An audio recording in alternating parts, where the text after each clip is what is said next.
कुआ जाए भारतर best kept secrete Odisha को कुआ जाए एवं सेही ओडिशार बेस्ट केप्ट सिक्रेट आज अनवेल होईची लोकलोचन को आसी विश्व दरबार रे पहुंची एवं ओडिशार ऐतिह्य परंपरा आज निदर्शन होईची प्रवासी भारतीय दिवस रे। तेबे ए नै अधिक आलोचना करबा आम सहित अछंती उपमुख्यमंत्री प्रभाती परिडा। मैडम देखिबा गले गोटे बड़ सुजोग रहिची ओडिशार जो परंपरा ऐतिह्य ए सब को आज लोकलोचन को आसी एवं विश्व दरबार रे पहुंची।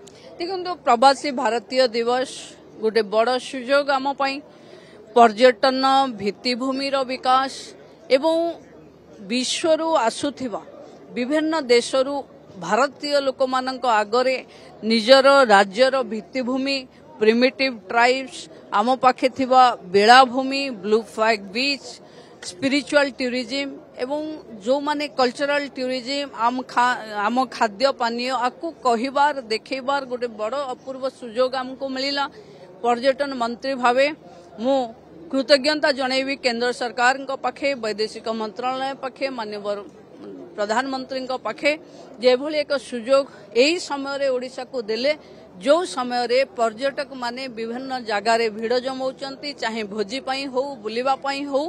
तेणु मु भाबुची इको रिट्रीट रे जेंती ओडिशा टूरिज्म गोटे भल ना करिछि सेमती आगकू आमे आम ऑलिव रिडेल आम देवरीगढ़ हीराकुद सातकोशिया सहित काम करिवार सुजोग मिलिबो एवं पर्यटनर भित्तिभूमि विकास पाई जेमती कनेक्टिविटी ऊपर आज आलोचक माने प्राधान्य देले राज्य सरकार तापर ध्यान दे काम करिवो। देखा गले आज प्रवासी माने आछंती प्राय 60 रु 70 देशरू प्रवासी माने आछंती से माने 21 रु अधिक पर्यटन स्थली ओडिशार रहिछि ऐतिह्य स्थली रहिछि सेटार विभिन्न प्रकार कार्यक्रम होउछि सेटारे सेटाकू जाउछंती एवं सेटारे जहा कि रहिछि ऐतिह्य स्थली देखुछंती। तो निश्चित रूपे आमे कहि परिबा एहा द्वारा पर्यटन स्थलीर विकास हेबो। आगामी दिन रे ओडिशा सरकार एथि पई ध्यान देबे एवं जहा कि पूर्व सरकार समय रे होई पार नथिला ताहा एबे करा जिवो। देखंतु जे सरकार रे आगरु थिले ओडिशार पर्यटन भित्तिभूमिर विकास उपरे नजर ही देई नाहंती बोली आज जाए ये सिक्रेट बेस्ट केप्ट सिक्रेट हे अछि। आम समय आसीची आमे चाहुचु ये सिक्रेट को अनावरण करिवु विश्व आगरे एवं आम पाखे थिबा धौली स्तूप हो बुद्धिस्ट केव हो बुद्धिज्म कॉरिडोर हो बेलाभूमि हो ब्लू फ्लैग बीच हो आमर नलबणर पक्षी मानकर कथा हो आकु आमे स्पेशल म्यूजियम रे नबु एवं लोकंक पाखे देखेबु। तेणु मु भाबुची आम पाखे गोटे सुजोग आसीबो जोथिरे युवकन को रोजगार मिलिबो। पर्यटन भित्तिभूमि रे प्राइवेट सेक्टर रो लोक मानकर एंट्री हबो। सरकार केवल एक फैसिलिटेटर भली काम करिवो। आम सरकार ये सब पाई प्रस्तुत अछि। तेणु आगकू विकास टूरिज्म सहित हबो। आज जते प्रवासी आसीथिले आमे मध्य आलोचना करिथिलु से माने ओडिशार पर्यटन स्थली को नै बेस खुशी व्यक्त करूछंती एवं सबुठारु बड़ कथा रहइबो से माने एठारे इन्वेस्टमेंट करबा मध्य चाहुछंती। होटल इंडस्ट्री हो बा विभिन्न प्रकार टूरिज्म सेक्टर रे इन्वेस्टमेंट करबा को चाहुछंती। तबे ए नै किछि सरकार के सहित आलोचना करिया पई मध्य समान चाहुछंती।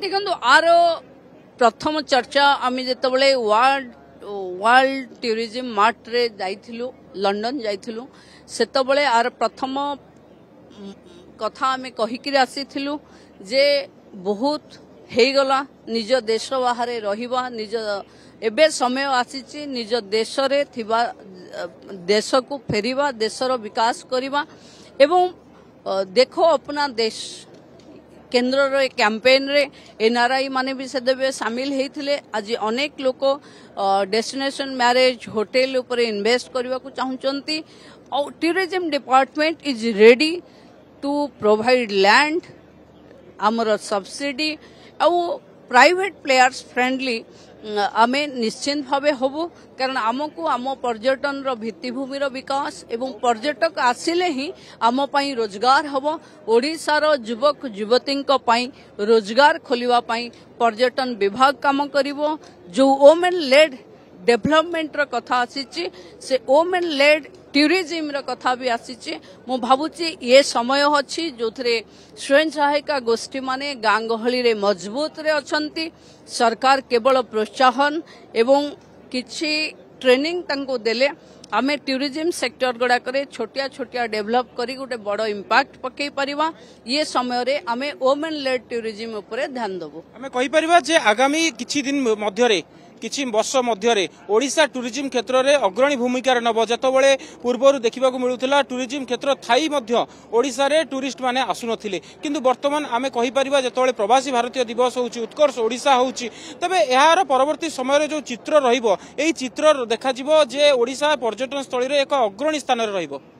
देखंतो निश्चित भाबे हबो आमे कोरापुट रो कोलाब नदी परे हाउस बोट करबा पई भाबिचु एवं काम आरंभ कलाणु जदि गोटे मासरे आमे देखिला परे काम आरंभ कलाणु तेणु मते लागुची 25 रो सरू सरू अनेक प्रोजेक्ट जंती चिलिका पाखे बार्ड म्यूजियम हबो नलबण को आसुथिबा 10 लाख पक्षीक उपरे माने रिसर्च हबो कहीं सब वर्ष एते पक्षी से गोटे प्लेस को आसुचंती से प्लेस रो अट्रैक्शन कोन अछि एको आमे विश्व को जानेबा को चाहूचु तेणु आम पाखे थिबा सबु कथा को आमे आउ सीक्रेट न रखी विश्व पाखे खोलिवा पई गोटे सुजोग पाइचु।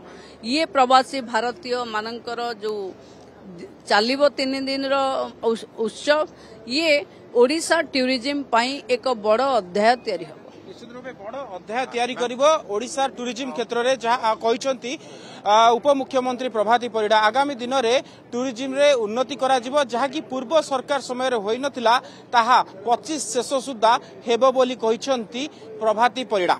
भुवनेश्वर कैमरा पर्सन समीर सह देवाशीष आसमल कनक न्यूज।